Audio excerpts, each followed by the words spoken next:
Good afternoon students. जैसा कि हमारा विषय चल रहा है विभिन्न माध्यमों के लिए लेखन।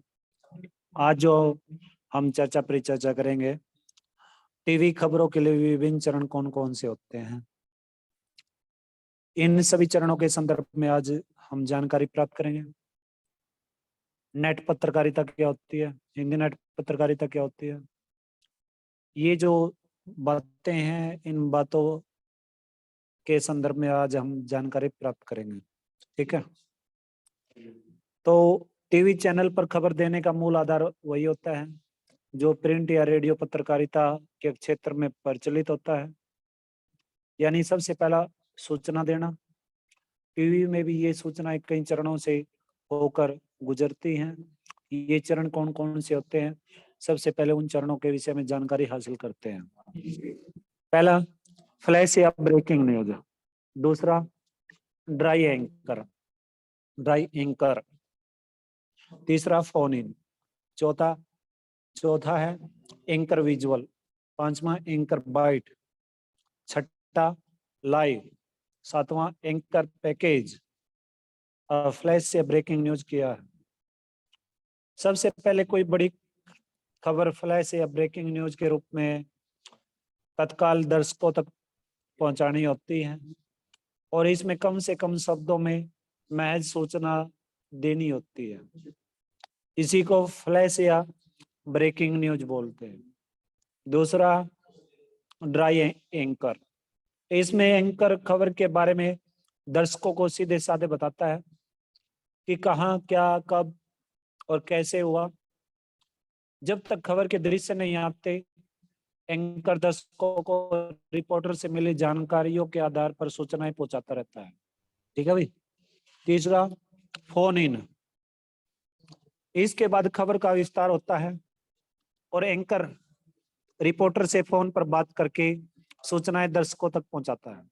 इसमें रिपोर्टर घटना वाली जगह पर मौजूद होता है और वहां से उसे जितनी ही ज्यादा से ज्यादा जानकारियां प्राप्त होती है वो वह दर्शकों तक पहुंचाता रहता है। चौथा है, इसको फोन इन बोलते हैं। चौथा, एंकर विजुअल। जब घटना के दृश्य या विजुअल मिल जाते हैं तब उन दृश्यों के आधार पर खबर लिखी जाती है जो एंकर पढ़ता है। इस खबर की शुरुआत भी प्रारंभिक सूचनाएं से ही होकर गुजरती है और बाद में कुछ वाक्यों पर प्राप्त दृश्य दिखाए जाते हैं। पांचवा, एंकर बाइट। एंकर बाइट क्या होती है? बाइट यानी कि कथन, कहना, स्टोरी।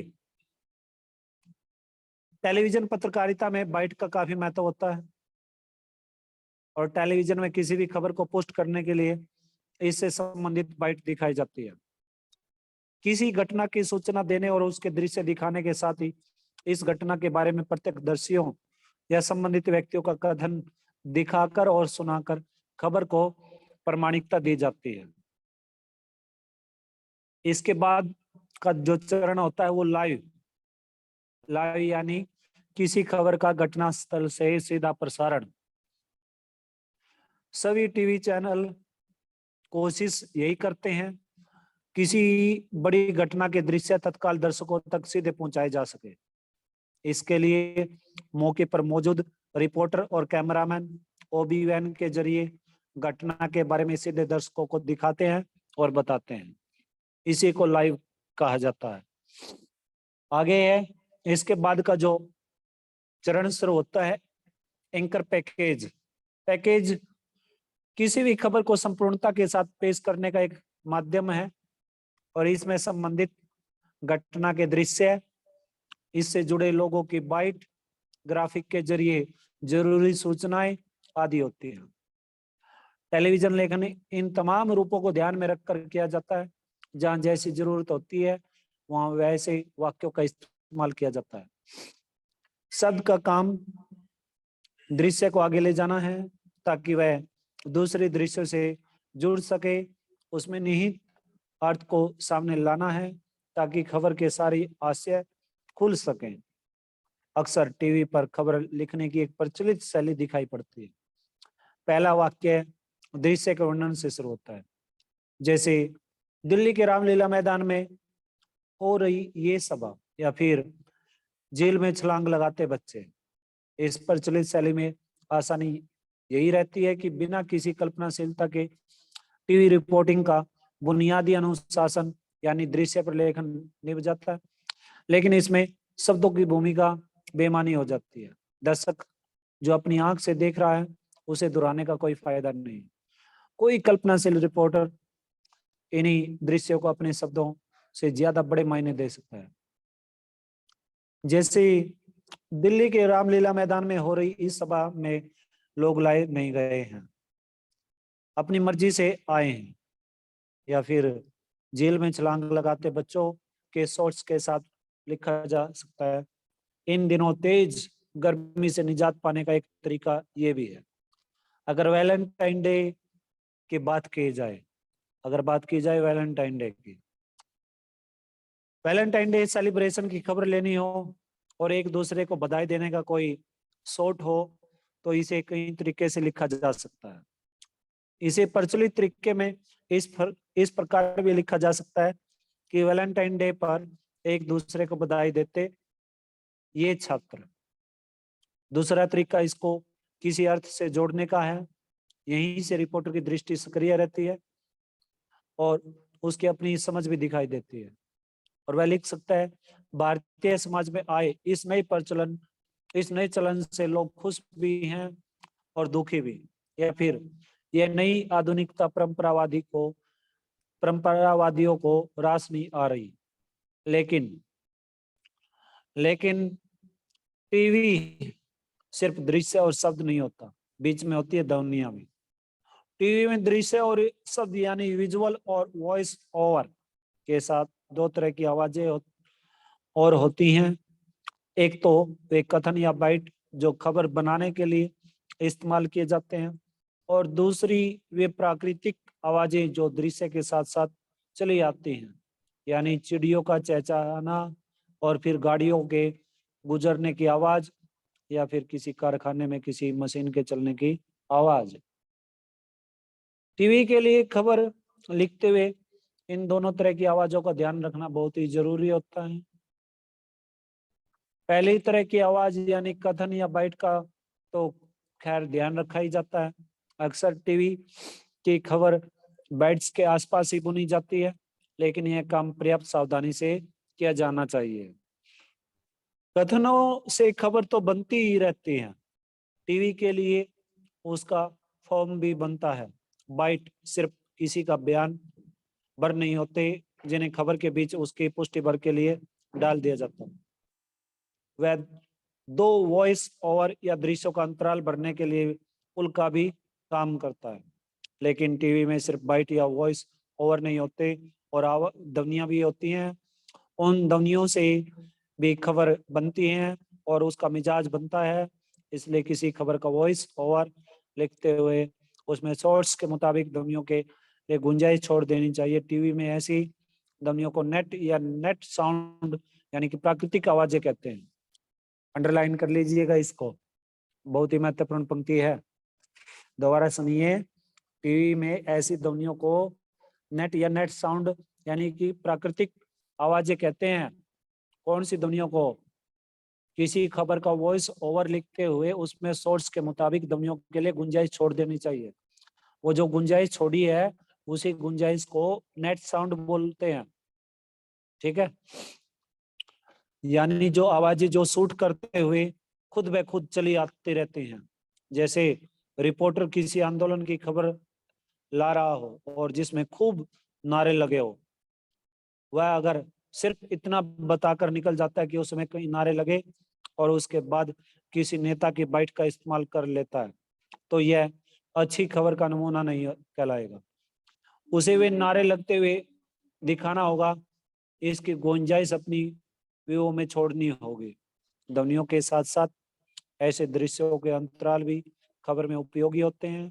जैसे किसी क्रिकेट मैच की खबर में वॉइस ओवर खत्म होने के बाद भी कुछ देर तक मैदान में शॉट्स चलते रहते हैं, तो दर्शक को अच्छा लगता रहता है।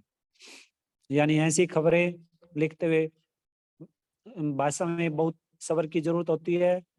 रिपोर्टर सारी बातें खुद बता देता है, जबकि ज्यादा बेहतर यही होता है कि दृश्य और दुनिया भी साथ में हो। छोटे छोटे वाक्यों और सुगठित संपादन से टीवी की अच्छी खबर खिल कर आती है।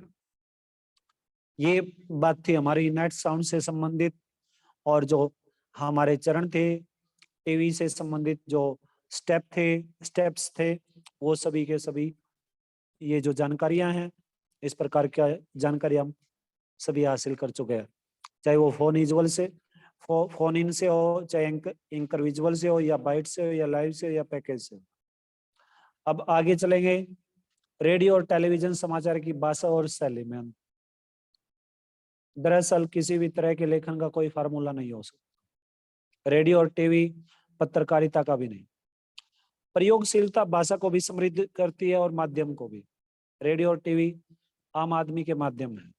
भारत जैसे विकासशील देश में उसके श्रोताओं और दर्शकों में पढ़े लिखे लोगों से निरक्षर तक और मध्यम वर्ग से लेकर किसान मजदूर तक सभी हैं। इन सभी लोगों की सूचना की जरूरतें पूरी करना ही रेडियो और टीवी का उद्देश्य है। जाहिर है कि लोगों तक पहुंचने का माध्यम भाषा है, और इसलिए भाषा ऐसी होनी चाहिए कि वह सभी को आसानी से समझ में आ सके, लेकिन साथ ही भाषिक स्तर और गरिमा के साथ कोई समझौता भी न करना पड़े। आगे चलिएगा। इस कारण हमारा यह दायित्व है कि हम आपसी बोलचाल में जिस भाषा का इस्तेमाल करते हैं, उसी तरह की भाषा का इस्तेमाल रेडियो और टीवी समाचार में भी करें। सरल भाषा लिखने का सबसे बेहतर उपाय यही है कि वाक्य छोटे हों, सीधे हों और स्पष्ट लिखे जाने चाहिए। असल में जब आप खुद किसी चीज को ठीक से समझ नहीं पाते तो उसे जटिल तरीके से लिखते हैं। इसलिए आप जब भी कोई खबर लिख रहे हो तो पहले उसकी प्रमुख बातों को ठीक से समझने की कोशिश करें, और उसके बाद सोचिए कि अगर आपको यह खबर अपने माता पिता, छोटी बहन और सहपाठियों को बतानी होती है तो कैसे बताएंगे। रेडियो और टीवी में आप कितनी सरल, संप्रेषणीय और प्रभावी भाषा क्यों न लिखे, यह जांचने का एक बेहतर तरीका यही है कि आप समाचार लिखने के बाद उसे बोल कर अवश्य पढ़ें। इस प्रक्रिया में आपको स्वयं यही एहसास हो जाएगा कि भाषा में कितना प्रवाह है। उसे पढ़ने में समाचार वाचक या वाचिका या एंकर को कोई परेशानी तो नहीं है, या उसे सभी लोग आसानी से इस प्रकार की सभी बातें इसमें जाने हैं। रेडियो और टीवी समाचार में भाषा और शैली के स्तर पर काफी सावधानी बरतनी पड़ती है। ऐसे कई शब्द हैं जिनका अखबारों में धड़ल्ले से इस्तेमाल किया जाता है, लेकिन रेडियो और टीवी में उनके प्रयोग से बचा जाना चाहिए। जैसे निम्नलिखित, उपरोक्त, क्रमांक, इस प्रकार के जो शब्द हैं इन माध्यमों में बिल्कुल मनाही है। इस तरह दोबारा शब्द के इस्तेमाल से बचने का कोशिश की जानी चाहिए, क्योंकि इसका प्रयोग कई बार बहुत भ्रामक अर्थ पैदा कर देता है। उदाहरण के लिए इस वाक्य पर गौर कीजिएगा। पुलिस द्वारा चोरी करते हुए 2 व्यक्तियों को पकड़ लिया गया। इसके बजाय पुलिस ने 2 व्यक्तियों को चोरी करते हुए पकड़ लिया। ये ज्यादा अच्छा है, न कि द्वारा। ये जो उपयुक्त पंक्ति है, पुलिस द्वारा चोरी करते हुए 2 व्यक्तियों को पकड़ लिया गया, द्वारा शब्द का प्रयोग न कर क्या करना चाहिए, 2 व्यक्तियों को चोरी करते हुए पकड़ लिया पुलिस ने। ठीक है। इस तरह तथा, एवं, अथवा, वह, किंतु, परंतु, यथा आदि शब्दों के प्रयोग से भी बचना चाहिए, और उनकी जगह और, या, लेकिन आदि शब्दों का इस्तेमाल करना चाहिए। साफ सुथरी और सरल भाषा लिखने के लिए गैर जरूरी विशेषणों, समासिक और तत्सम शब्दों, अतिरंजित उपमाओं आदि से भी बचना चाहिए। इनसे भाषा कई बार बोझिल हो जाती है, और इस तरह से मुहावरे के इस्तेमाल से भाषा आकर्षक और प्रभावी बनती है। लेकिन मुहावरे का इस्तेमाल स्वाभाविक और जहाँ जरूरी हो वहीं होना चाहिए, अन्यथा वे भाषा के स्वाभाविक प्रवाह को बाधित कर देते हैं। आगे चलिएगा। अब ये देखो, ये जो चित्र दिया गया है इसमें क्या बताएगा, एक गतिविधि है। नेशनल चैनल पर प्रसारित रात 9 बजे के समाचार बुलेटिन को ध्यान से देखिए और सुनिए। देखे और सुने गए समाचार में बाइट, वॉइस ओवर और नेट को अलग कर लिखें और अगले दिन कक्षा में इस पर चर्चा परिचर्चा करें। आगे हैं, अगला पृष्ठ निकाल लीजिएगा। भाषा को साफ रखने के कुछ जाने पहचाने नुस्खे हैं। एक तो वाक्य छोटे छोटे हों, एक वाक्य में एक ही बात कहने का धीरज हो, वाक्यों में तारतम्य ऐसा हो कि कुछ टूटता या छूटता हुआ न दिखाई दे। दूसरी बात ये कि शब्द प्रचलित हो, उनका उच्चारण सहजता से किया जा सके। क्रय विक्रय की जगह खरीद बिक्री, स्थानांतरण की जगह तबादला, पंक्ति की जगह कतार टीवी में सहज माने जाते हैं। यानी ऐसे शब्द जो बोलचाल के करीब हों, उनसे विद्वता ने झलके बल्कि अपना सहज पड़ोस दिखाई पड़े। अब बात आ जाती है इंटरनेट पत्रकारिता की। इंटरनेट की अब इंटरनेट पत्रकारिता, ऑनलाइन पत्रकारिता, साइबर पत्रकारिता या वेब पत्रकारिता, इसे आप कुछ भी कह लीजिए, आप इसे चाहे जो कहें, नई पीढ़ी के लिए अब ये एक आदत सी बन गई है। जो लोग इंटरनेट के अभ्यस्त हैं या जिन्हें 2400 घंटे इंटरनेट की सुविधा उपलब्ध है, उन्हें अब कागज पर छपे हुए अखबार उतने ताजे और मन भावन नहीं लगते। उन्हें हर घंटे 2 घंटे खुद को अपडेट करने की लत लग जाती है। भारत में कंप्यूटर साक्षरता की दर बहुत तेजी से बढ़ गई है। पर्सनल कंप्यूटर इस्तेमाल करने वालों की संख्या में लगातार काफी इजाफा हो रहा है। हर साल करीब 50-55% की रफ्तार से इंटरनेट कनेक्शनों की संख्या बढ़ गई है। इसकी वजह यही है कि इंटरनेट पर आप एक ही झटके में जुमरी तलैया से लेकर होनोलुलु तक की खबरें पढ़ सकते हैं, दुनिया भर की चर्चाएं परिचर्चाओं में शरीक हो सकते हैं, अखबारों की पुरानी फाइलें खंगाल सकते हैं।